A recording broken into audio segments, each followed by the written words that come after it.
Praise the Lord, God's morning. प्रभु की स्तुति, तारीफ और जय जयकार एक और बार।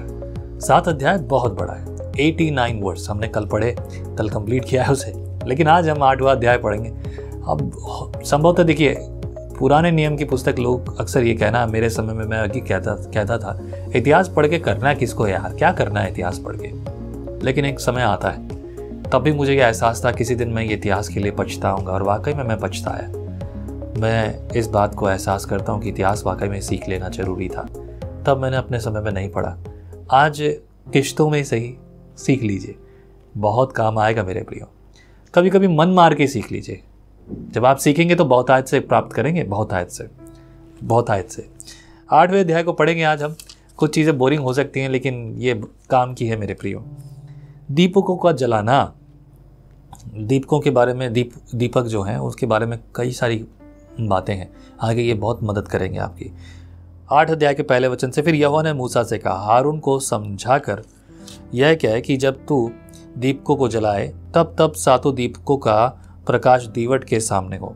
इसलिए हारून ने वैसा ही किया, अर्थात जो आज्ञा यहोवा ने मूसा को दी थी उसी के अनुसार उसने दीपकों को जलाया कि वे दीवट के सामने उजाला दे। और दीवट की बनावट ऐसी थी, अर्थात यह पाए से लेकर फूलों तक गड़े हुए सोने का बनाया गया था, जो नमूना यहोवा ने मूसा को दिखाया था, उसी के अनुसार उसने दीवट को बनाया। दीवट आपको पता है ना, 7 दीपकों वाला, उसके पीछे बहुत बड़े उद्देश्य हैं, वो आपको प्रकाशित वाक्य में समझ में भी आता है, लेकिन यहाँ पर भी उसका एक बड़ा उद्देश्य है। शुरुआत तो यहीं से हुई थी, राइट। देखो, एक और चीज़ नोटिस किया आपने, सारी शिक्षाएं परमेश्वर किसको दे रहा है? मूसा को। मूसा से ये याजकों को मिल रही है। याजक किसकी सुन रहे थे?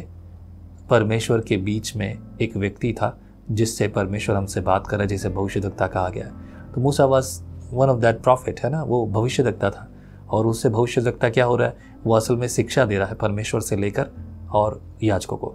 वैसे परमेश्वर याजकों को भी तो दे सकता था, लेकिन परमेश्वर किसी को छोड़ता है नहीं। हमने देखा ना, आई बिलीव 4थे अध्याय में पढ़ा था हमने, जब हमने देखा कि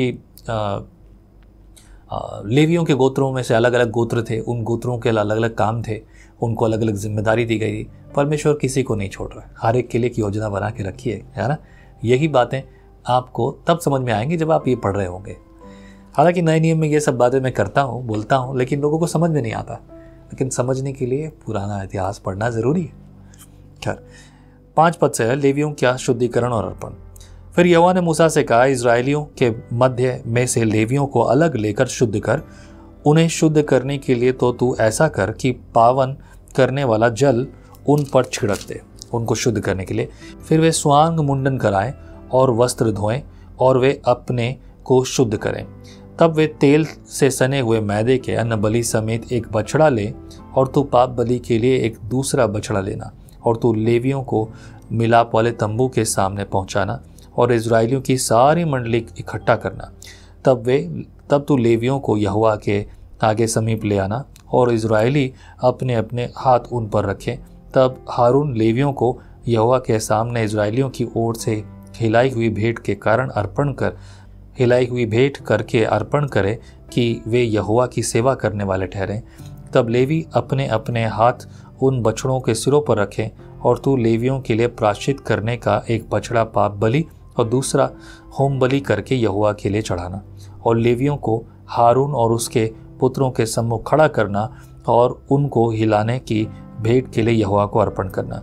अव्वल वैसे मूसा को ये सब अधिकार नहीं थे, लेकिन कुछ खास मौक़ों पर परमेश्वर ने अधिकार दिए थे कि वो लेवियों के लिए करे।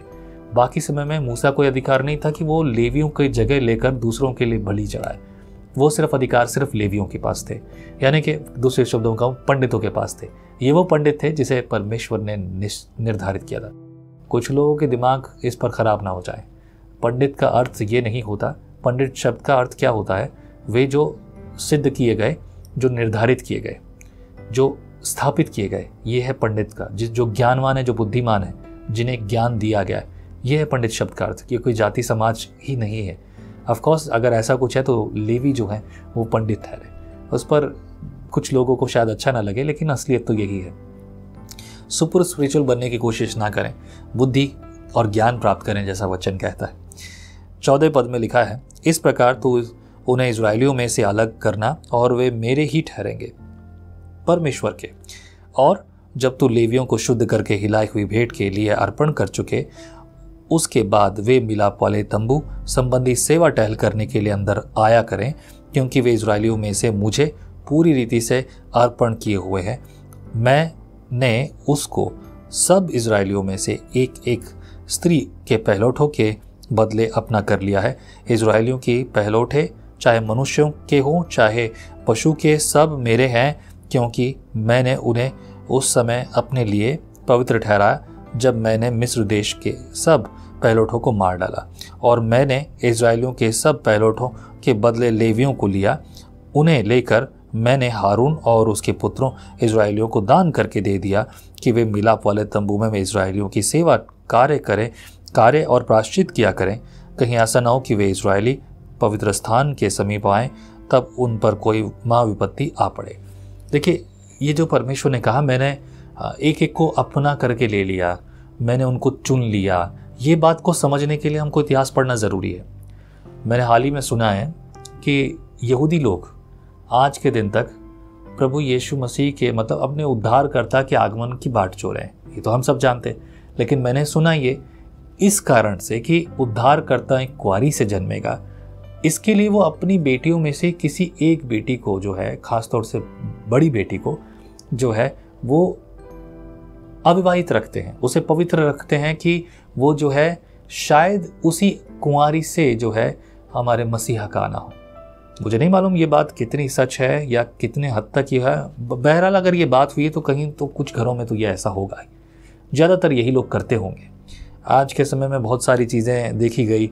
मैं आज सुबह जब निकला अपने घर से तो मैंने देखा बहुत सारे लोग अलग अलग तरह की बातें कर रहे हैं और अलग अलग चीज़ें, अश्लीलता चारों तरफ मैं देख रहा हूँ।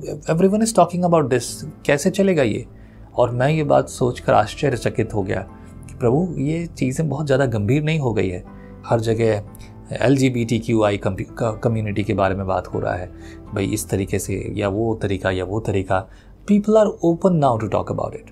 और मेरे लिए ये आश्चर्य होता है। मैं जानता हूँ बहुतों के लिए आश्चर्य की बात नहीं होगी, लेकिन चीज़ें तो अलग हैं, खुल कर है। आइए थोड़ा और आगे बढ़ेंगे। एंड 20 वचन से, लेवी के विषय यहोवा की यह आज्ञा पाकर मूसा ने हारून और इजरायलियों की सारी मंडली ने उनके साथ ठीक वैसा ही किया। लेवियों ने तो अपने आप को पाप से शुद्ध किया और अपने वस्त्रों को धो डाला, और हारून ने उन्हें यहोवा के सामने हिलाई हुई भेंट के निमित्त अर्पण किया और उन्हें शुद्ध करने को उनके लिए प्रायश्चित भी किया। और उसके बाद लेवी हारून और उसके पुत्रों के सामने मिलाप वाले तंबू में अपना अपना सेवा कार्य करने को गए। और जो आज्ञा यहोवा ने मूसा को लेवियों को विषय में दी थी, उसी के अनुसार वे उससे व्यवहार करने लगे। फिर यहोवा ने मूसा से कहा, जो लेवियों को करना है वह यह है कि 25 वर्ष की आयु से लेकर उससे अधिक आयु में वे मिलाप वाले तंबू संबंधी काम करने के लिए भीतर उपस्थित हुआ करें, और जब 50 वर्ष के हों तो फिर उस सेवा के लिए न आए और न काम करें, परंतु वे अपने भाई बंधुओं के साथ मिलाप वाले तंबू के पास रक्षा का काम किया करें और किसी प्रकार की सेवा कार्य न करें। लेवियों को जो जो काम सौंपे जाए उनके विषय तो उनसे ऐसा ही करना। हर बात का समय, हर बात की व्यवस्था, हर बात के लिए एक सही समय और उम्र तक तय की गई। ये कुछ ऐसा, रिटायरमेंट की एज क्या है? 50 ईयर्स लेवियों की। लेकिन आज की परिस्थितियाँ अलग है ना। आज तो एज क्या है? मैंने सुना है कि कुछ लोग कहते हैं 75 ईयर्स एज है एक प्रचारक की वो रिटायर होने की। कुछ लोग कहते हैं 70। अलग अलग जगह पर अलग अलग बातें मैंने सुना है ऐसा। I don't think so it's really matter in us. हमें तो ये मैटर नहीं करता, but still people thinks about it. Anyway, सरकारी जो है सेवा वहाँ पर 60 साल की उम्र है रिटायरमेंट की। 60 साल बहुत ज़्यादा नहीं होते पर कम भी नहीं होते। एनीवे, प्रभु आपको बल दे मेरे प्रियो। अगले अध्याय के लिए एक बार फिर से तैयार हो जाए। कल हम पढ़ेंगे 9 अध्याय। प्रभु आपको बल दे। जय मसीह की। आप कहते हैं एक कप कॉफी मेरा दिन बना देती है, पर आपका मॉर्निंग डिवोशन विजनरी रेडियो और टीवी पर आपकी जिंदगी बना सकता है। हम हमेशा सोचते हैं कि शायद मैं भी बाइबल कॉलेज जाकर बाइबल को अच्छे से सीखता, और अब आपके लिए है visionary TV, deep Hindi Bible study के लिए।